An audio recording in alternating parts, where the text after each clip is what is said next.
Good morning, ladies and gentlemen. I'm Colonel Cassandra Vanguard of U.S. Army Cyber Command. Today, I'll brief you on the strategic environment impacting U.S. national security, focusing on cyber potential threats to East Coast maritime ports critical for military deployments. This summary, grounded in our June 2027 threat assessment, highlights ongoing global conflicts, economic pressures, and actionable implications for Army Cyber's various missions. Let's dive in. Next slide, please. The U.S. currently faces a volatile strategic landscape. Four key drivers shape this environment. First, the Russia Ukraine war, ongoing since 2022, fuels global instability. Russia's hybrid warfare, blending cyber attacks with military action, targets U.S. ports to disrupt NATO aid logistics. A 2026 GRU campaign hit our transportation sector, exploiting port vulnerabilities. The Israel Hamas conflict and Iran's nuclear hedging escalate regional risks. Iran's proxies, like the Houthis, disrupt Red Sea trade, while groups like Cyber Avengers attack U.S. port systems, endangering military cargo operations. China's continued military buildup signals a potential aggression towards Taiwan by late 2027. APTs like Volt Typhoon preposition in our port ICS, aiming to cripple military deployments. Critical port equipment manufactured in the PRC, like cranes, comprises 80% of U.S. port equipment and is vulnerable to backdoors. Finally, the US-PRC trade dispute and a 40% trade slowdown since 2018 strained global markets. Cyber-enabled espionage targeting port logistics data exacerbates supply chain risks, with a projected 5% decline in global GDP if trade fractures continue. These dynamics amplify cyber risks to our transportation sector, a linchpin for military sealift command operations, which are fundamental to U.S. power projection and deterrence.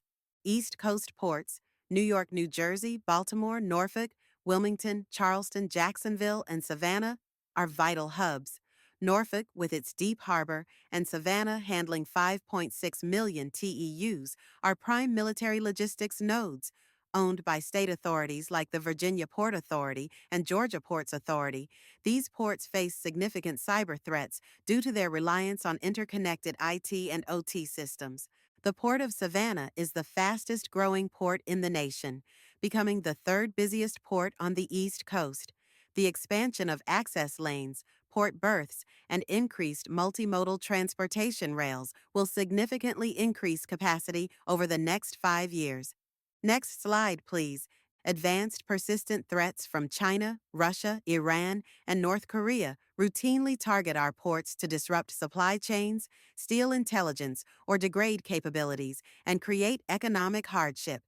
Key actors include China's Volt Typhoon, which prepositions in ICS to support disruptions or conflict. Russia's GRU deploys ransomware and ICS malware, as seen in 2026 port attacks.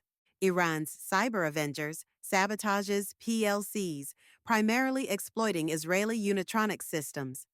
North Korea continues to focus on espionage and financial gain to fund its illicit activities. Collectively, their TTPs exploit three vectors. Since 2023, the U.S. has seen a 50% rise in the exploitation of industrial control systems. Custom malware, such as Pipe Dream, ladder logic manipulation, and denial of service attacks, can crash cranes and SCADA systems. A spike in attacks through vulnerabilities in web-based programmable logic controllers highlights the broad scope of risk to U.S. systems. Default credentials and insecure remote interfaces allow attackers to rename devices or upload malicious firmware, particularly in Chinese-made ZPMC cranes.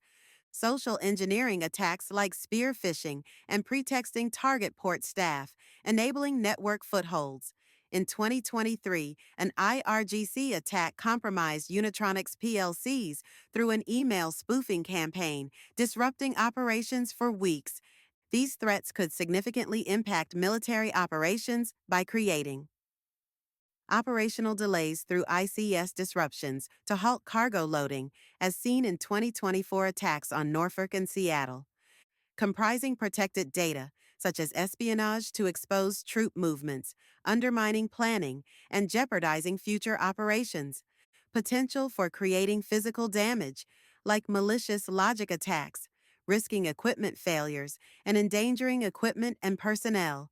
All attacks come with the risk of cascading effects, such that disruptions at Norfolk or Savannah ripple globally, impacting operations in the Indo-Pacific and NATO missions in Europe. Finally, the convergence of equipment like cranes and ITOT creates critical vulnerabilities, necessitating deliberate and robust defenses. Next slide, please. Army Cyber's mission in this scenario is to, on order, defend specific transportation sector locations in this contested environment. In a crisis overwhelming CISA and civilian capacity, Army Cyber's cyber protection teams or other elements can deploy under a defense support of civilian agency request to conduct defensive cyberspace operations in this TTX scenario. Other actions might include hardening networks, deploying automated OT monitoring, and enhancing EDR to counter APTs. In collaboration with CISA and private entities, identify and map sources of software and equipment supply chains on critical systems. Strengthen partnerships with CISA, U.S. Coast Guard, the Georgia Ports Authority, and MTSISAC for real-time threat sharing, collaboration, and planning. In this scenario, there are no right or wrong answers. The purpose of this exercise is to explore possibilities and identify previously unknown gaps and seams. Please direct your questions to the white cell.